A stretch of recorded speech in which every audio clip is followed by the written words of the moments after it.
अस्सलाम वालेकुम viewers, this is Numan जट्टा फ्रॉम एनसी सोलिसिटर्स। आज हम जिस टॉपिक के ऊपर आपसे बात करेंगे वो एक बड़ा इम्पॉर्टेंट टॉपिक है और बहुत सारे जो लोग हैं उसके बारे में आगाही रखना चाहते हैं, जानना चाहते हैं, लेकिन मार्केट के अंदर उसके हवाले से बहुत सारी मिसकंसेप्शंस हैं। तो मैं उस टॉपिक के ऊपर आज आपसे बात करता हूँ और आपको बताएंगे, और वो है विज़िट वीज़ा में स्पॉन्सरशिप लेटर या इनविटेशन लेटर, कि वो किस उसका फॉर्मेट क्या होना चाहिए, उसके अंदर जो आपको स्पॉन्सर कर रहा है वो क्या क्या इंफॉर्मेशन होनी चाहिए, आपकी क्या डिटेल्स होनी चाहिए, स्पॉन्सर की क्या डिटेल्स होनी चाहिए। क्योंकि हमने देखा है कि जब लोग विज़िट वीज़ा अप्लाई करते हैं, यूके का, ऑस्ट्रेलिया का, कनाडा का, इवन अमेरिका का, लेकिन अमेरिका के अंदर जनरली स्पॉन्सरशिप साथ फाइल पे नहीं जाता, तो हम बाकी 3 ममालिक की बात करते हैं। तो जब वीज़ा रिफ्यूज़ल आता है तो वो देखते हैं कि बहुत सारी दफ़ा वीज़ा ऑफिसर ने इतराज़ लगाया होता है, वो स्पॉन्सरशिप डिक्लेरेशन जो बनाई होती है या जिसको इनविटेशन होता है उसके अंदर वो रिक्वायर्ड इंफॉर्मेशन नहीं होती, जिससे वीज़ा ऑफिसर बहुत सारे सवालों का जवाब ले सके। तो आज हम डिस्कस करते हैं कि अगर आपका कोई रिलेटिव, कोई अजीज़, कोई दोस्त अब बैरून मुल्क है, वो ऑस्ट्रेलिया में है, कनाडा में है, यूके में, और वो आपको इनविटेशन भेज रहा है या आपको बुला रहा है, स्पॉन्सर कर रहा है फॉर विज़िट वीज़ा, तो उस स्पॉन्सरशिप डिक्लेरेशन के अंदर क्या क्या चीज़ें होनी चाहिए और डॉक्यूमेंट साथ उन्हें क्या क्या भेजने चाहिए। एक बात हम थोड़ी सी इसमें ज़रूर ऐड करना चाहेंगे कि स्पॉन्सरशिप या इनविटेशन जितने आपके करीबी अजीज़ से होगा, फॉर एग्ज़ाम्पल अगर आपके किसी ब्लड रिलेशन से है तो उसकी अहमियत उतनी ज़्यादा होगी। अगर आपके कंपैरेटिव जिस ब्लड रिलेशन में आ जाता है आपका father, mother, brother, sisters, children, grandson, grand daughter, grand parents, तो अगर आपके किसी ब्लड रिलेटिव ने आपको इनविटेशन भेजा है तो उसकी इम्पॉर्टेंस काफ़ी ज़्यादा होगी और वीज़ा ऑफिसर उसको अहमियत ज़्यादा देगा। अगर आपके किसी डिस्टेंस रिलेटिव ने भेजा है, लाइक अंकल, आंट, नीस, नेफ्यू, उसकी अहमियत उससे कम होगी। और अगर आपके कोई कज़न वगैरह भेज रहा है तो उसकी इम्पॉर्टेंस उससे कम होगी। और चौथा, अगर आपका कोई दोस्त भेज रहा है तो वो भी, उसकी भी इम्पॉर्टेंस कंपैरेटिवली कम होगी। ये सारी चीज़ें जब भी आप कभी किसी रिलेटिव से स्पॉन्सरशिप या इन्विटेशन मंगवाएं तो आपको ये पता होना चाहिए कि इसकी इम्पॉर्टेंस कितनी मैटर करेगी आपके लिए। अब हम उसके फॉर्मेट पे आ जाते हैं।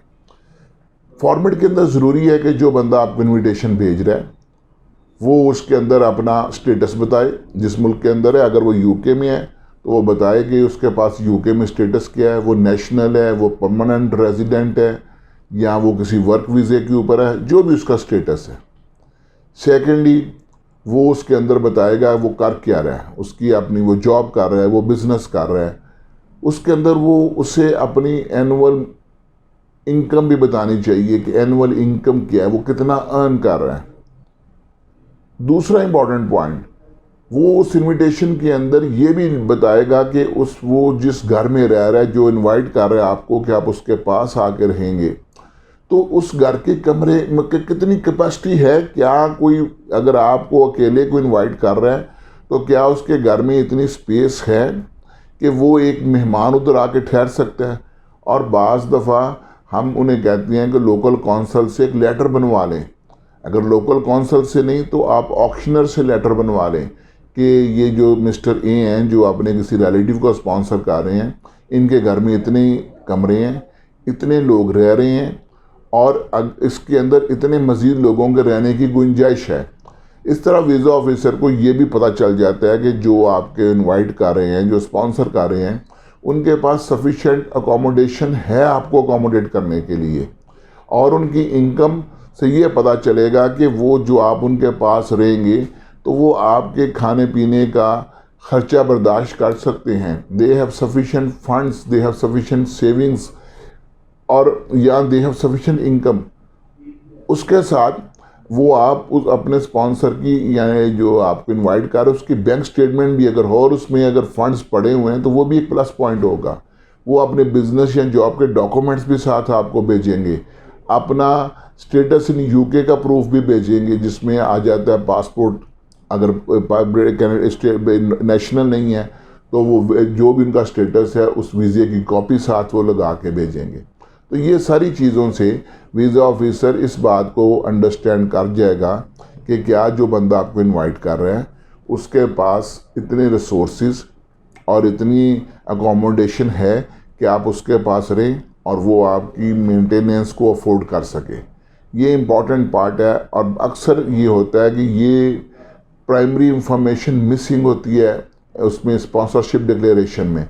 और उसके साथ एक ये ज़रूरी चीज़ भी है कि अगर हमने देखा है कि अगर वो जो आपका स्पॉन्सर है या जो आपको इनवाइट कर रहा है वो किराए के मकान में रह रहा है तो वो साथ रेंट एग्रीमेंट भेजेगा।